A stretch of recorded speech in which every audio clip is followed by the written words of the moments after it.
Radio.fm. Прывітанне ўсім слухачам Еўрарадыё, прывітанне тым, хто глядзіць нас праз сацыяльныя сеткі, Facebook, ВКонтакте, Аднакласнікі, а таксама праз наш канал на YouTube. Мы ў жывым эфіры, гэта стартапніца, сумесны праект Еўрарадыё і сайта bel.biz пра маладых дзёрзкіх прадпрымальнікаў і смелых інвестараў, якія ў іх вераць. У студыі, як заўжды, рэдактарка Белбіз Юлія Няхай. Прывітанне. Прывітанне, Павел. Юлія і наш сённяшні госць Ярослав Лихачевский, SEO стартапа DeepD, які распазнае хваробы па фатаграфіях вачэй. Прывітанне, Ярослав. Прывітанне, Паша. Сёння ў нас проста свята. Ярослав беларускамоўны стартапер. Таму, просто бальзам на душу. Ярослав, другі раз запар мы запрашаем чалавека, які звязаны з медычнай тэмай, які працуе з выявамі і нейкім чынам і з дыягназамі для людзей. Вось у мяне адразу такое пытанне. Гэта значыць, што гэта нейкае залатое дно, вось гэтая медычная тэма, стартапы на сутычках выяваў штучнага інтэлекту. Ці гэта проста так супала? Я шчыра лічу, што гэта сапраўды залатое дно. Адзінае, што яно досыць глыбокае, да яго трэба дакапацца. То бок да дна далёка. Да дна далёка, але паспяховасць стартапу ў першую чаргу вызначаем рынок. Чым больш рынок, тым больш магчымасцяў у стартапа. А медыцына гэта заўжды адзін з найбуйнейшых рынкаў ва ўсе часы, і таму нічога дзіўнага тут няма. А што тычыцца выяваў і машыннай апрацоўкі выяваў, то гэта, як гэта называецца, cutting edge of technology.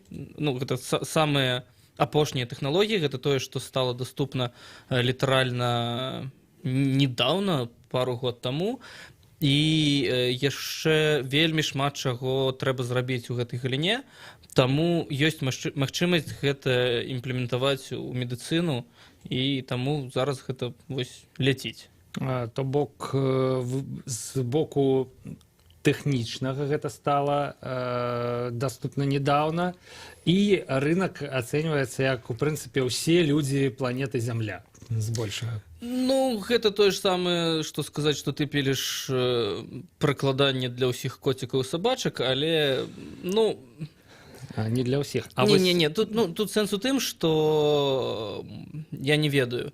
Некія гульні, і там я нічога не хочу сказаць кепскага пра гульні і ўсё такое, але медыцына гэта тое, што патрэбна людзям заўсёды і ад чаго яны не могуць адмовіцца. Ад гульняў могуць. Гэта нейкая базавая патрэба, якая людзям заўжды патрэбная. Неважна. Так, вось.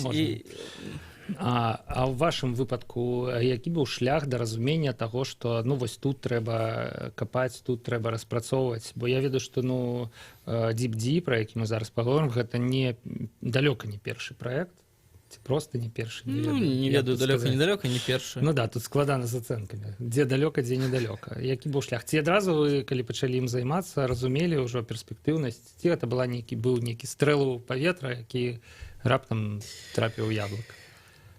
У разумных кніжках пішуць, што спачатку трэба вылучыць праблему, потым пачаць вырашаць. Мы, як заўжды, зрабілі ўсё наадварот. Мы з калегамі знайшлі клёвы інструмент. Ведаеш, бой-стойс, нам цікава цацкацца з рознымі штукамі. Мы знайшлі інструмент, нейрасеткі. Клёва, яны моцныя, яны шмат чаго могуць зрабіць, што можна зрабіць. Першая ідэя была таксама ў такой напаўмедычнай сацыяльнай сферы. Мы хацелі рабіць дэкодер для мовы жэстаў, для людзей з абмежаваннямі па слыху. У нас гэта не атрымалася. Мы пачалі искаць, дзе яшчэ якое прыкладанне для гэтага можна зрабіць. А мне пашчасціла, што яшчэ адзін крок у бок. Чаму ў Беларусі медыцынскія стартапы, медыцынскія тэхналагічныя стартапы пачынаюць так развівацца, іх становіцца пэўная колькасць, таму што у нас сапраўды неблагія інжынеры-распрацоўшчыкі, і у нас сапраўды неблагая медыцына у плане навукі, у плане адукацыі. То бок я не бяруся ацэньваць, як гэта працуе на практыцы, але у плане навукі і адукацыі у нас добрая спадчына, і у нас сапраўды добрыя медыкі, якія могуць свае мазгі ў гэта ўкладаць. Таму у нас у краіне вельмі добрае асяроддзе для развіцця медыцынскіх стартапаў, і з гэтым нам пашчасціла. Вось. Мне пашчасціла яшчэ больш, у мяне мама доктар. А чаму не атрымалася з мовай жэстаў? Здаецца, ідэя крутая. І я так разумею, што это мусіла працаваць неяк так. Наводзіш смартфон на чалавека, які размаўляе мовай жэстаў. А зараз нейкі ёсць стартап на гэтую тэматыку? Ёсць. У нас было две праблемы, з якімі мы сутыкнуліся.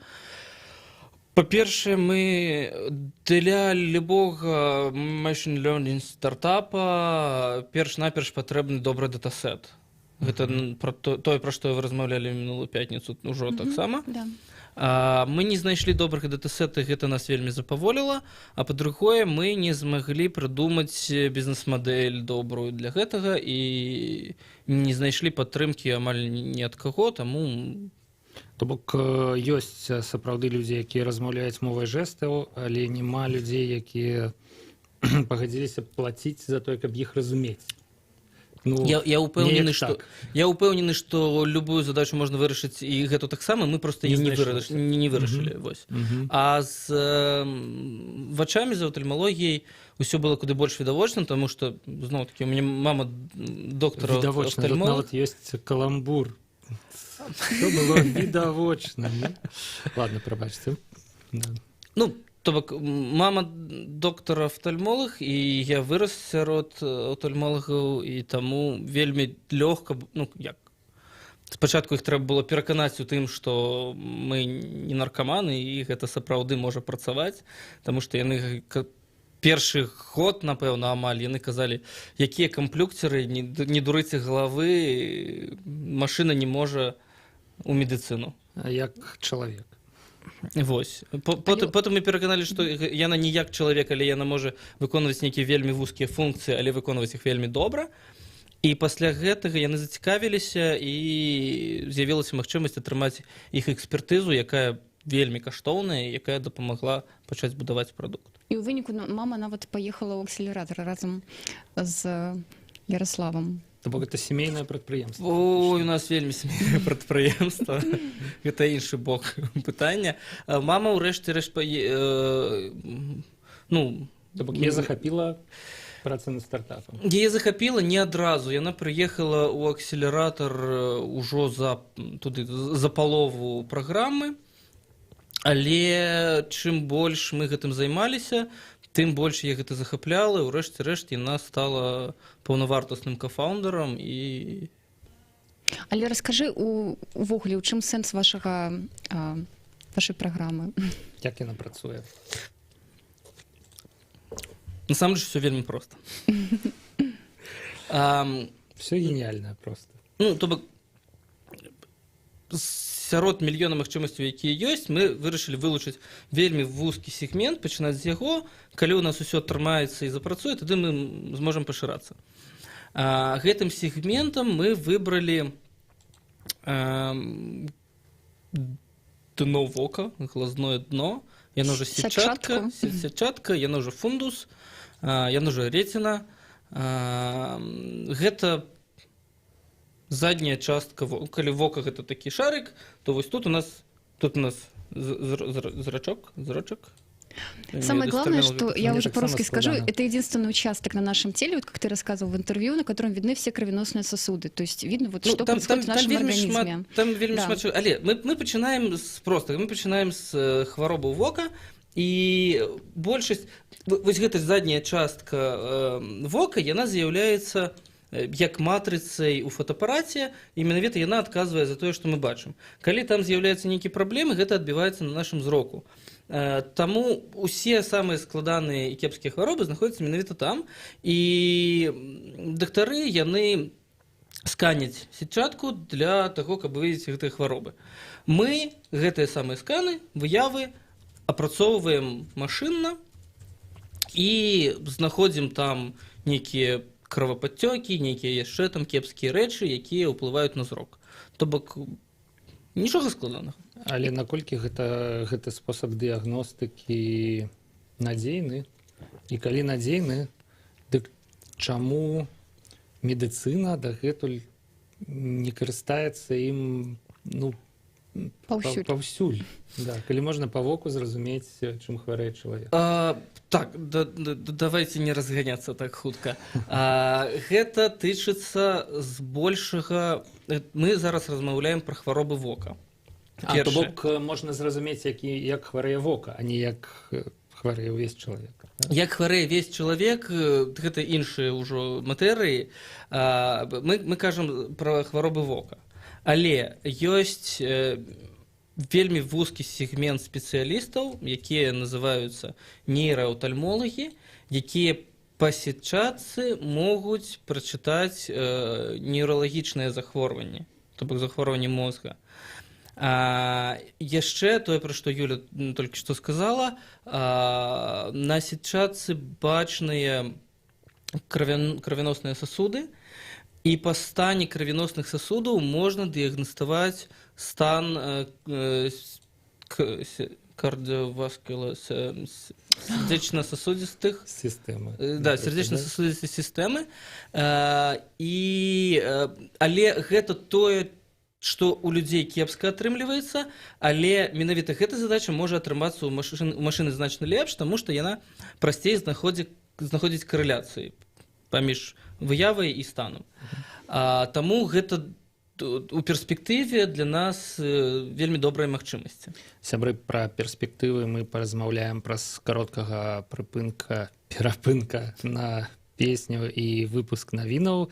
Нагадваю, што гэта стартапніца Юлія Няхай і Ярослаў Ліхачэўскі ў нашай студыі. Мы размаўляем пра DeepD, і гэта стартап, які распазнае хваробы па фатаграфіях вачэй, хваробы вачэй па фатаграфіях вачэй пакуль што, але паразмаўляем падрабязней праз гэты перапынак. Заставайцеся з намі.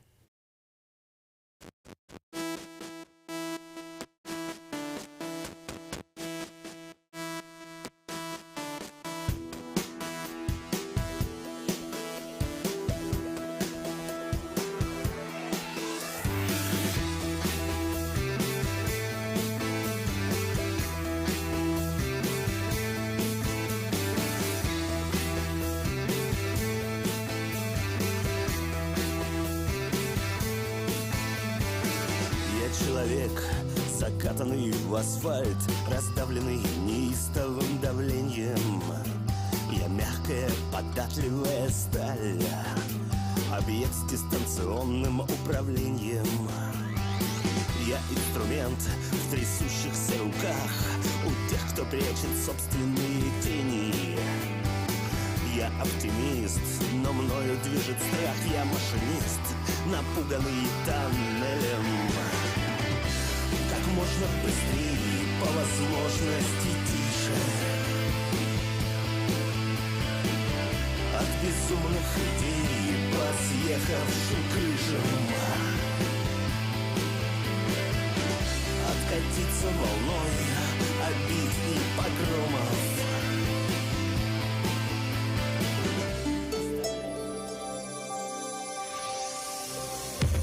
Еўрарадыё. Час ведаць, што адбываецца. Вітаю, каротка пра асноўныя падзеі. На ТЛЦ запусцілі кампанію па зборы грошай на Дзень волі 2019. Арганізатары разлічваюць сабраць мінімум 50 000 рублёў. Менш чым за гадзіну з моманту старту краундфандынг кампаніі беларусы ўжо ахвяравалі 600 рублёў. Арганізатары гатовыя правесці свята пры любых сцэнарах развіцця падзеяў у Беларусі. Аварыя сёння адбылася на Лагойскім тракце ў раёне вуліцы Севастопольскай. Нісан сутыкнуўся з трамваем, кіроўцу легкавушкі павезлі ў бальніцу. У Мінск-трансе паведамілі, што за ДТЗ спыненыя рухі трамваяў на маршрутах нумар 1, 5 і 6 у кірунку Чырвонай. Гэта адбылося ў 11:03. Рух трамвая нумар 1 і 6 арганізаваны да возера, нумар 5 да Бядулі. Таксама працуе часовы аўтобусны маршрут нумар 906 Карбышава-Чырвоная. У картатэцы агентаў латвійскага КДБ знайшліся дзясяткі беларусаў і ўраджэнцаў нашай краіны. Латвія адкрыла архівы КДБ і адразу ўзнікла некалькі скандалаў. Гэтак мясцовы праваслаўны мітрапаліт расійскай праваслаўнай царквы не толькі быў агентам, але яшчэ і даручаў кіраваць маёмасцю царквы свайму КДБшнаму куратару. Маецца на ўвазе Александр Кудрашоў, цяперашні мітрапаліт Александр. Святар быў вербаваны ў 1982 годзе. Еўрарадыё пералічвае некалькі агентаў з Беларусі і рыхтуе больш поўны матэрыял, які з'явіцца на нашым сайце крыху пазней. У суседняй Польшчы на нядзелю абвешчаная нацыянальная жалоба ў сувязі са смерцю 12 польскіх шахцёраў у выніку выбуху метану ў шахце ля мястэчка Карвін у Чэхіі, у чэшскай частцы Сілезіі. Святлана Адзінец, служба інфармацыі.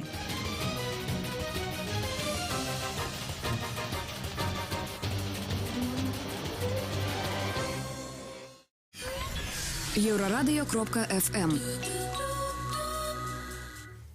Вяртаемся ў студыю Еўрарадыё. Мы па-ранейшаму ў жывым эфіры. Гэта стартапніца, сумесны праект Еўрарадыё і сайта bel.biz. У нашай студыі Юлія Няхай, рэдактарка bel.biz, і Яраслаў Ліхачэўскі, SEO стартапа DeepD, які распазнае хваробы па фатаграфіі вачэй. Яшчэ раз прывітанне, Юлія і Яраслаў. Скажы прывітанне. Прывітанне. Да, мы спыніліся, уже не памятаю, на чым мы спыніліся, але вось хочацца, каб Яраслаў больш расказаў пра саму сістэму, таму што яна вельмі карысная, вельмі цікавая, у парні такія вельмі цікавыя чэлленджы, і увогуле гэта адзін з самых маіх любімых медычных стартапаў беларускіх. Вось, раскажы, якія захворванні вы зараз навучыліся, да? Распазнаваць? Да. Зноў-такі, як я ўжо казаў, мы спрабуем сегментаваць найбольш вузкі сегмент, зноў. Каб з ім выйсці на рынок, мы выбралі 3 самых распаўсюджаных захворванняў у свеце. Самае распаўсюджанае захворванне – гэта асложненне на дыябет. Яно называецца дыябетычная рэцінапатія. Я пра яго больш падрабязна раскажу. І яшчэ 2 захворванні, яны ўзроставыя, гэта глаукома і ўзроставая макуладыстрафія. Гэта 2 глобальных тренды ў сусветнай медыцыне. Гэта хранічнае захворванне, кшталту дыябета, і гэта тое, што насельніцтва старэе. Мы працуем у першую чаргу над дыябетычнай рэцінапатіяй, над другую над узроставым захворваннем, і з імі мы будзем выходзіць на рынок, потым пашыраць гэта ўсё. Чаму дыябетычная рэцінапатія? Па-першае, у свеце 500 мільярды людзей хворых на дыябет. У кожнага дыябетіка вельмі высокая рызыка захворвання гэтай рэцінапатіі. А яна прыводзіць да слепаты, таму што гэта кровазліянне на рэціну, і просто чалавек перастае бачыць. Прычым яна сіметрычная на оба вока, часцей за ўсё. Але ёсць добрыя навіны, 98% можна прадугледзець. Для гэтага патрэбна праводзіць рэгулярны скрынінг. І колькасць дыябетикаў яна вырасла за апошнія 20 год у 3 разы, а колькасць дактароў яна засталася такой жа. І гэта вялікая праблема, таму што дактары не паспяваюць усім дапамагаць. Таму, што робяць у развітых краінах? Яны эканомяць час дактароў, і яны дасылаюць пацыентаў рабіць здымкі у магазинах з акулярамі і у тэрапеўтаў, у звычайных дактароў, якія дапамагаюць, выпісваюць каплі ад носа. Яны робяць гэтыя здымкі, дасылаюць іх вузкім спецыялістам, афтальмолагам, яны іх апрацоўваюць уручную, вызначаюць, хто ў групе рызыкі, яны дыягнастуюць і дасылаюць назад дыягназ. Тут відавочная, на мой погляд, магчымасць для аўтаматызацыі. Мы проста гэтыя самыя здымкі апрацоўваем аўтаматычна і робім тое ж самае, то бок мы не ставім дыягназ, пра тое, што мы казаў калега Кірыл тыдзень таму, мы не ставім дыягназ, гэта скрынінгавая праграма, то бок дыягназа яшчэ трэба дарасці, але мы кажам, каму варта звярнуцца да доктара, каму не варта. Гэта дапамагае пацыентам, таму што яны могуць раней выявіць захворванне і звярнуцца да доктара. Гэта дапамагае доктару, таму што ён не бачыць здаровых людзей, на якіх ён марнуе час, і ён у гэты час мог дапамагчы каму-небудзь іншаму. Гэта дапамагае страхавым кампаніям, таму што яны аптымізуюць свае выдаткі і прыбыткі. Гэта дапамагае эканомікам, таму што яны, па-першае, скарачаюць выдаткі на тых жа самых дыябетыкаў, і яны эканоміць грошы на тым, што людзі не губляюць зрок, яны застаюцца ў эканоміцы, працаздольнымі, яны працуюць на сваіх месцах, зарабляюць грошы і падвышаюць валавы ўнутраны прадукт. Так, менавіта. Тут выйграюць усе. Вельмі простая ідэя, але вельмі зразумела, як яе зрабіць. А як у вас з канкурэнтамі абстаіць справа? Добра, яны ёсць. О, это добра, да. Яны ёсць, прычым ёсць канкурэнты, ну як, у стартапах заўжды ёсць канкурэнты, якія вышэй радару, якіх ты бачыш, ёсць ніжэй радару, якіх ты не бачыш. Размаўляць можна толькі пра тых, хто ёсць вышэй радару, і самы класны канкурэнт, якога мы любім больш за ўсё, гэта Google. У іх ёсць падраздзяленне DeepMind, якое спецыялізуецца на штучным інтэлекце, і у іх ёсць распрацоўка у Брытаніі, у Лондоне разам з Морсфілдскім госпіталем, гэта адзін з найбуйнейшых глазных госпіталяў у свеце і старэйшых, і ў іх вось вельмі ўсё супер крута, але яны спецыялізуюцца на, скажем так, на дарагім сегменце, на дарагім абсталяванні. Мы стараемся keep it simple, то бок мы стараемся прынесці гэта бліжэй да людзей. Яны спрабуюць сделать гэта больш дасканала, мы працуем у іншым сегменце, несем да людзей. Але ў той жа час ёсць больш мелкія канкурэнты, 3 ў Штатах, 1 у Кітаі, гэта з таго, што мы ведаем, ну, але мелкія гэта адносна, там, адзін, напрыклад, падняў 25 мільёнаў інвестыцый ўжо. Колькі паднялі вы? Мы у працэсе раунда цяпер, і, магчыма, мы адкрыем лічбы, калі раунд закрыецца, але пакуль мы не можам гэтага рабіць. А можна спытаць усё ж такі, інвестары яны з Беларусі альбо з заходняй Еўропы? І увогуле ці разглядаеце вы перспектыву таго, каб у вас увайшлі беларускія інвестары? Мы разглядаем такую перспектыву, і у нас ужо ёсць нейкія там пэўныя перамовы і пэўныя дамовы, але ў першую чаргу мы шукаем інвестара не па геаграфічным прынцыпе, а ёсць такое паняцце, як smart money, напэўна, вы пра яго ўжо некалі размаўлялі, то бок мы шукаем вельмі спецыялізаванага інвестара, які разумее, што адбываецца ў медыцыне, які разумее, што адбываецца ў штучным інтэлекце, які ведае, куды нас весці, таму што... Ну, Беларусь такія ёсць. Это было пытанне ці сцвярджэнне? Я баюся, што яшчэ ў Беларусі такіх няма. Я вельмі спадзяюся, што яны з'явяцца, і, магчыма, калі-небудзь я прыкладу сваю руку для таго, каб яны з'явіліся, але пакуль мы не бачым у Беларусі вось гэты вузканапраўлены фонд. То бок мы адкрытыя для працы з рознымі інвестарамі, і розныя інвестары прыносяць сваю вартасць, але, ну, то бок, раунд складаецца з розных фондаў, яны аб'ядноўваюцца разам. Мы зараз шукаем адзін вузкаспецыялізаваны фонд, які забярэ значную частку раунда і які будзе весці потым нас у тым накірунку, у якім трэба. А вось ужо згаданы Google, гэта небяспека ці, наадварот, магчымасць? Бо я так разумею, што калі Google зразумее, што вы яго канкурэнты, у яго будзе, ну, в прынцыпе, дзве магчымасці. Ці задушыць вас як-небудзь, да, напрыклад, уліваючы ў свой аналагічны прадукт такія грошы, каб вы з ім проста не змаглі канкураваць, ці набыць вас, ваши тэхналогіі, ваши здольнасці і такім чынам ізноў жа і пазбавіцца ад вас і даць вам новую магчымасць. Ну, ты, ў прынцыпе, сам адказаў. Але я дадам яшчэ, ну, кожная пагроза гэта і ёсць магчымасць. Калі мы пагражаем Гуглу, я вельмі спадзяюся, што калі-небудзь мы пачнем пагражаць Гуглу, то вельмі добры сыход для нас, калі яны нас набудуць, мы просто зробім кэш-аут і зоймемся новай добрай справай. Альбо калі мы пагражаем Гуглу, гэта значыцца, што нас можа падтрымаць Facebook, Amazon, Microsoft, Huawei. Калі яны набудуць вас, але не будуць, але з умовай, што вы застанецеся працаваць на гэтым праекце.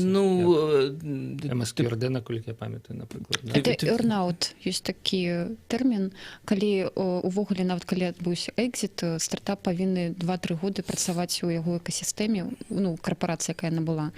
Гэта, без гэтага ніяк. Гэта умова. Гэта, ты, мабыць, прапусціў, рабства скасавалі не так даўно, Дарэчы, па апошніх навінах у Беларусі... Не паўсюль.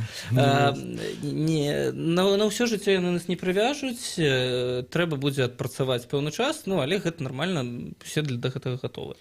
Да таго ж, ты ж разумееш, кагосьці з каманды яны забяруць, кагосьці не забяруць, там ёсць варыянт.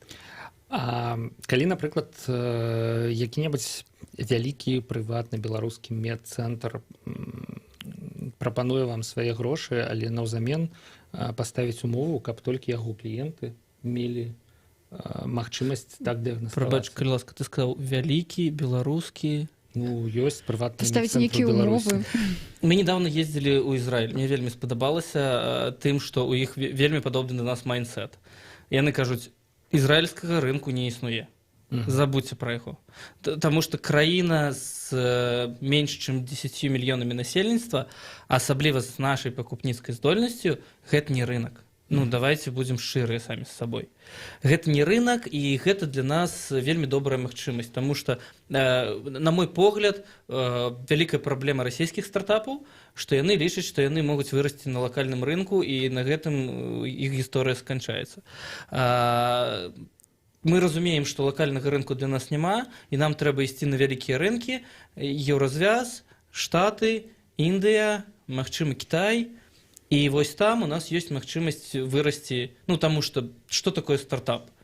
Добра, ладно, скарэктуем пытанне. Фармацэўтычны гігант, Яны Sanofi выйгралі Pasteur. Bayer у конкурсе. Ужо ёсць добра. Bayer. Да, ёсць Bayer. Ён не ставіць вам такую умову, каб ваш стартап і супраца з Байером быў менавіта перавагай кампаніі Bayer, іх канкурэнтнай перавагай. Паш, глядзі, у нас ёсць план, і ў плане ёсць лічбы. Мне цікава, калі Bayer прыходзіць і прапаноўвае нешта, што укладаецца ў наш план і выконвае нашы лічбы, мы кажам, окей, мы з вами працуем. Калі яны нам прапануюць умовы менш цікавыя, чым мы сабе запланавалі, мы кажам, мы з вами можам працаваць вось на такіх умовах, а вось гэтага мы вам даць не можам. І ўсё. І губляеце Bayer. Чаму губляем? Магчыма, губляем. Нет, наши умовы... Раскажы кейс пра тэлемедыцыну ў Галандіі, які быў. Хлопец таксама прыйшоў, штосьці прапанаваў і... Нагадай. Нагадай, скажи кейс пра тэлемедыцыну. Я на беларускай мове так не магу складна, як Ярослав. Памятаеш, ён абяцаў добры датасет, але захацеў... Так, у нас былі перамовы з адной з найбуйнейшых... Тэлемедыцынскія кампаніі – гэта адзін з асноўных нашых кліентаў патэнцыйных. Тэлемедыцынскія кампаніі і сеткі магазінаў оптык. І у нас былі перамовы з уладальнікам адной з найбуйнейшых тэлемедыцынскіх кампаній у Нідерландах. Ён прапанаваў нам добры датасет, ён нам прапанаваў выхад на галандскі рынак, але ён хацеў за гэта 25% нашай кампаніі. А гэта тое, што не ўкладаецца ў нашу стратэгію ніяк. І мы яму адмовілі, таму што гэта не ўкладаецца ў нашу стратэгію. Так мы яго згубілі, але мы не згубілі магчымасць вырасці да таго, што мы сабе запланавалі. Таму часам варта згубіць умоўны Bayer, каб усё ж такі дамагчыся свайго. Я зразумеў, што, ў прынцыпе, да магчымасцяў ты ставішся з такога гледзяшся, што яны яшчэ будуць.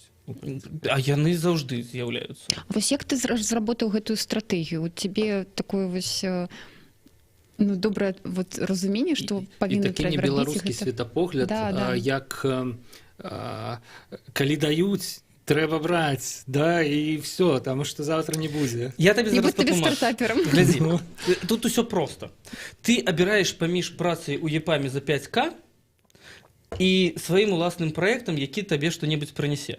Калі ты абіраеш не. першае, Прынясе ці не прынясе? Ці не прынясе. А 5К это вот ну, Сініца ў руках. калі ты абіраеш сініцу ў руках, то ты проста ідзеш працаваць у ЕПАМ і не парышся, таму што 5К ў Мінску ты можаш сабе дазволіць усё. Калі ты ўсё ж такі выбіраеш рызыкаваць, то ты альбо гуляеш па-крупнаму, альбо вяртаешся ў ЕПАМ. То бок не па-крупнаму Ну, рызыкаваць. не цікава. Не цікава і не мае сэнсу.